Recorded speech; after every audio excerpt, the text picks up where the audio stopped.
Friends, ఈ మిరపకాయ బజ్జీలతో ఒక చిన్న కర్రీ చేయబోతున్నాను. ఇది పిల్లలు చాలా ఇష్టంగా తింటారు, అన్నంలోకి బాగుంటుంది. మెయిన్ పెద్దలకు కూడా ఇష్టం అనుకో. పెద్దలకి దీన్ని చిన్న ముక్కలుగా కట్ చేస్తాం. కట్ చేసే ముందు దీనికి కావాల్సిన పదార్థాలు ఏంటో చూద్దాం. ఒక ఉల్లిపాయ, 2 పచ్చిమిరపకాయలు, కొత్తిమీర, కరివేపాకు, ఒక టమాటో. ఇక ఇంత మీడియంగా కట్ చేసుకోవాలి.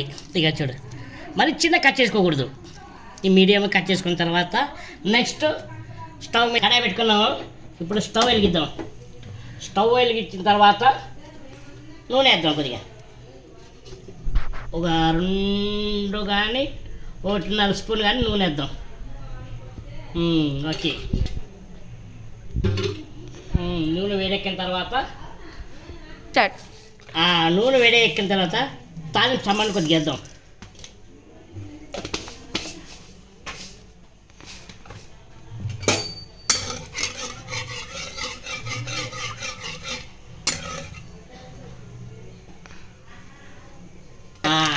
ఇవి చిట్టపట్ట అనేటప్పుడు ఉల్లిపాయలు వేద్దాం. ఉల్లిపాయలు, పచ్చిమిరపకాయలు,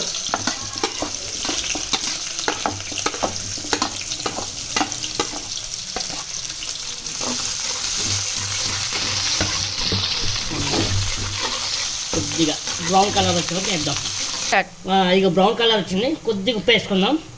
కలర్ తర్వాత వేసుకోవచ్చు. నెక్స్ట్ ప్రాసెస్ వచ్చేసి కొద్దిగా తిప్పిన తర్వాత టమాటో వేద్దాం. టమాటో అలాగే కరివేపాకు వేద్దాం.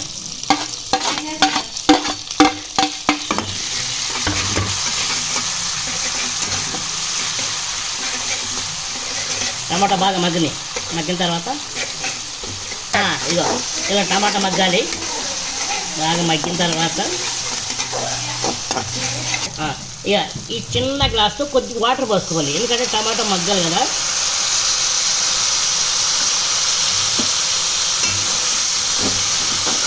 టమాటా మగ్గితే ఆ కర్రీ టేస్ట్ బాగుంటుంది వాటర్లో. కొద్దిగా పసుపు వేసుకుందాం. పసుపు వేసుకున్న తర్వాత కొద్దిగా కారపొడి వేసుకుందాం. కారపొడి వేసుకొని కొద్దిగా గలపెడదాం. కొద్దిగా ఫ్రై చేస్తే ఇదిగో ఈ కలర్ వచ్చే వరకు కలపాలి. కలిపిన తర్వాత కొద్దిగా గరం మసాలా వేసుకుందాం. తర్వాత కొద్దిగా మగ్గిన తర్వాత కొద్దిగా గరం మసాలా వేసుకుందాం. గరం మసాలా వేసుకున్న 1 మినిట్లో వేసుకుందాం. ఘమఘమ ఉంటుంది. ఇక వెంటనే మిరపకాయ బజ్జీలు వేసుకుందాం. ఇది ఒక 5 నిమిషాలు 10 నిమిషాలు రావాలి, మెత్తగా అవ్వాలి. ఇది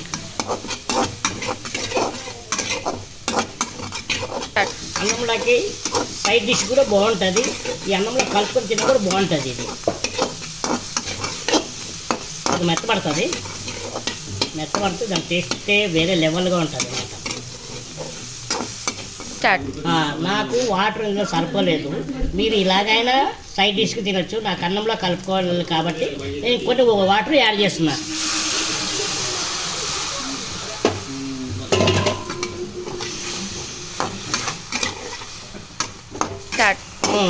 చూడండి, డ్రై అయింది.